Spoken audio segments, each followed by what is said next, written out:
Ok les gars, aujourd'hui je voulais faire une petite vidéo par rapport à l'organique, car je remarque qu'il y a énormément de personnes en fait qui sont bloquées en termes de stats, etc., ou qui n'arrivent pas à avancer tout simplement. Donc aujourd'hui on va mettre au point plein de petits points que vous allez comprendre, etc., que vous ignorez ou peut-être que vous savez déjà. Mais je pense que c'est toujours important de le rappeler. D'ailleurs, n'hésitez pas à vous abonner à la chaîne et à mettre votre plus gros like, voilà, et à commenter tomate cette fois-ci. Voilà, n'hésitez pas d'ailleurs à rejoindre le Telegram communautaire en bio et le Private School en bio aussi. On en reparlera à la fin de la vidéo. C'est pas important. Bon, alors, concrètement, l'organique c'est quoi? L'organique c'est tout ce qui va être ici TikTok, Insta. Pourquoi on va dire TikTok que et Insta? Parce que c'est ce qui nous intéresse. Après, il y a d'autres réseaux sociaux qui peuvent nous permettre de faire de la montée en organique, mais on n'en parlera pas ici. Ok, bref, déjà, si vous faites moins de 1000 vues, si vous faites moins de 1000 vues, les gars, sur chaque Reels, etc., ou même sur des TikTok, c'est que le problème là, il vient clairement de vous et que les vidéos ne sont pas bien intéressantes. Soit elles manquent de dynamisme, donc ça veut dire que ta vidéo, par exemple, on se fait chier, clairement c'est de la merde. Soit, comment expliquer ça? Tu es dans une position où tu as créé ton nouveau compte, tu vois, tu viens à peine de faire deux ou trois reels et t'es pas encore bien référencé en fait. T'es pas référencé. Donc en fait, pour être référencé, bah là, c'est pas magique en fait. Pour le référencement, va falloir utiliser des hashtags en fonction du marché que vous voulez nicher par exemple. Donc je sais pas, moi, imaginons que ma modèle, elle soit fan d'art. Je peux parler de vidéos sur l'art en fait. C'est ça le truc. C'est que au début, il va falloir faire des vidéos sans trop sexualiser tout ça, mais il faudra plus parler d'un. Bon, bien sûr, vous allez sexualiser un petit peu, mais il faudra parler de ce que vous faites par rapport à votre niveau. Donc, si on parle d'art, on peut parler de vidéos sur les tableaux, tu vois. En fait, il faut que vous compreniez un truc, vous gérez une influenceuse, vous n'êtes pas là à vendre, à forcer de vendre ces putains de photos, tu vois. Faut que, en fait, la personne se dise, ah, c'est pas encore une meuf qui a un OnlyFans, tu vois, c'est vraiment une vraie personne derrière, c'est intéressant. C'est intéressant. C'est pour ça, moi, je dis, ce qui serait dingue, c'est par exemple un compte humour d'une fille qui fasse de l'humour, tu vois, et qui ouvre un OF, parce que là, tout le monde serait d'accord, elle a 200 000 abonnés, la personne, elle ouvre un compte OF, elle, elle se met bien. Mais le nombre de personnes serait beaucoup plus intéressé qu'une vidéo juste où elle danse. Pourquoi? Parce que ce serait clairement niché. Et c'est ça qu'on doit comprendre, c'est qu'on doit nicher notre marché. Et aujourd'hui, je vois énormément de gens qui nichent pas bien leur marché et qui font des vidéos de merde, ok? Donc si tes vidéos, elles font moins de 1000 vues, c'est déjà que t'as pas vu ces deux points-là. Ok, bref. Une fois que tu commences à faire 1000 vues, mais que tu bloques entre 1000 et 10 000, c'est simple. Là, se joue tout. En fait, c'est le watch time, ok? C'est que ton watch time n'est pas optimisé. Pour optimiser ton watch time, il va falloir faire deux choses, ok? Travailler le hook. C'est quoi le hook? Ok, le hook, ça va être les 5 premières secondes. La mince. Je marque. Bref. Le hook, c'est les 5 premières secondes de ta vidéo. Elles doivent être dynamiques et captivantes. Pas comme ce que je fais là dans mes vidéos. Tu vois, je te raconte que du court, ok? C'est pas captivant, mais je sais que c'est du court. Là, on est sur des formats courts qui défilent super facilement. Tu dois capter l'attention hyper vite. Donc, généralement, ce que font les gens, euh, c'est que tu vas aller sur ton TikTok, ton Reels, tu vas regarder les vidéos les plus vues et tu vas analyser les 5 premières secondes. Qu'est-ce qu'ils font? Ok, généralement, soit ils font coucou, tu vois, ou des trucs comme ça, ou des. Et si l'homme le plus grand sur Terre était.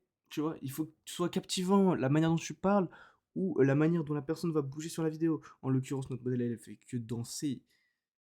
Si t'es pas encore niché, si t'es niché, bah tu parles d'un sujet, etc. Faut que vous compreniez quelque chose en fait. Aujourd'hui, les stratégies juste de faire bouger son boule et tout, ça ne marchera plus. Là, on veut vraiment une vraie personne derrière. On en a marre de tout ça, tu vois. Donc, c'est à toi de travailler le hook, ok? Pour ça, pour travailler le hook, bah, je te conseille d'aller taper sur YouTube. Hook, améliorer son hook sur YouTube, tu vois. C'est pas ta daronne qui va me l'apprendre, tu vois. Bref, voilà. Et c'est tout. Ensuite, le deuxième moyen d'améliorer son watch time, c'est de faire du suspense. Pourquoi du suspense? Parce que justement, ça attire. C'est pour ça que, par exemple, les vidéos scénarios, etc., où on a un méchant dans, dans une sorte de sketch, là, un méchant qui court, un gentil, etc., on ne sait pas s'il va survivre. Pourquoi on reste? Parce qu'on veut le savoir, il y a du suspense. Bordel, c'est le seul truc qu'on veut, c'est du suspense. Mais là, on veut pas du suspense, on veut du suspense. Beau jeu de mots celle-ci, j'aime bien, j'aime bien. Mais bref, voilà. On veut du suspense, on veut savoir ce qu'il va faire après, tu vois. Bref, voilà, je vous fais pas un dessin, mais voilà. Non, mais plus sérieusement, voilà, on veut du suspense. Il faut travailler ce suspense-là, sinon le watch time ne va pas durer. Bref, en soi, c'est tout ce que j'avais à dire du côté des si vous bloquez et tout. Ensuite, si vous trouvez que vous n'arrivez pas à convertir de TikTok vers Insta, etc., de ramener des gens en fait sur vos liens privés, etc., vous allez faire du Tobu Mofu. Alors, je m'explique. Le Tobu Mofu, c'est une méthode qui consiste à faire deux types de contenu. Un contenu beaucoup plus généraliste. Donc, par exemple, si on parlait du coup d'une influenceuse tableau qui parle des tableaux les plus connus, ok? Et un contenu beaucoup plus niché.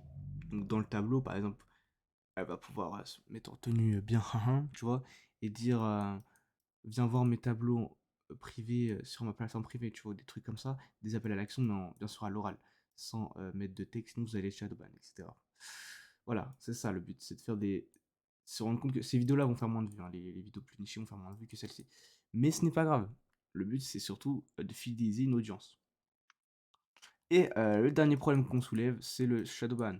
Alors, le shadowban en soi, comme disent les plateformes, il n'existe pas, mais il peut exister tout simplement pourquoi si vous achetez des faux abonnés à votre modèle. Ah oui, oui, je ne déconne pas. Ça, Instagram et TikTok le savent, ils le détectent, juste ils n'ont pas bonne votre compte parce qu'ils s'en foutent. Mais ça baisse votre audience et votre performance. Pourquoi? Parce que vous allez avoir un RPM qui va être extrêmement bas, suspect et pas référencé, pas intéressant pour les influenceurs et pour comment ça s'appelle les annonceurs, je veux dire pas les influenceurs. Donc c'est pour ça que vous êtes Shadowban généralement, ou c'est que vous avez écrit des mots qu'il fallait pas. Donc il faut faire attention avec les mots que vous mettez. Vous savez très bien, il y a des mots interdits dans les textes, TikTok, etc. La censure, c'est pas nouveau. Et ne critiquez pas. Ne critiquez pas, c'est tout. Si vous voulez pas être bonne, ne critiquez pas, mettez pas d'insultes méchantes, de commentaires méchants sous les vidéos, etc. Répondez à vos abonnés, likez vos abonnés, voilà, répondez aux commentaires, etc. de manière rigolote et tout. En fait, il faut que vous ayez d'une vraie influenceuse derrière ce compte, tu vois. Faut qu'avec tout ça, vous ayez compris que votre objectif, c'est de gérer une influenceuse. Faut que vraiment les gens s'intéressent à elle. Et pas que vous forciez la vente dès le début, parce que si vous forcez toujours la vente, les gars, vous allez peut-être chiffrer, ok, mais vous allez stagner. Et nous, c'est pas ce qu'on veut. Voilà, c'était tout pour cette vidéo. Je voulais juste rajouter une dernière chose. Comme vous le savez, les gars, on a ouvert Miro School. Miro School, c'est quoi? Ok. Miro School, c'est un groupe privé. On s'appelle ça que je mène avec vous. On s'entraide, etc. Je réponds à vos questions. Et en plus, il y a une formation dating app, etc. Jailbreak et tout. Tout ce qui est du côté création de contenu, création d'agence, optimisation, nos canaux secrets qu'on utilise, donc personne ne parle du côté français, qui est clairement un banger, mais bon, vous le savez très bien, personne ne vous le révéler. Tout ce qui est du côté actualité US, moi je le mets en France, tu vois, parce que la plupart des infopreneurs et tout, eux ils ne disent pas ce qui se passe en vérité. Voilà, tout ça pour 200 €, attention, il reste quelques places seulement, donc dépêche-toi, après on va passer ça à 500 € parce que voilà, j'adore l'argent. Bisous bisous.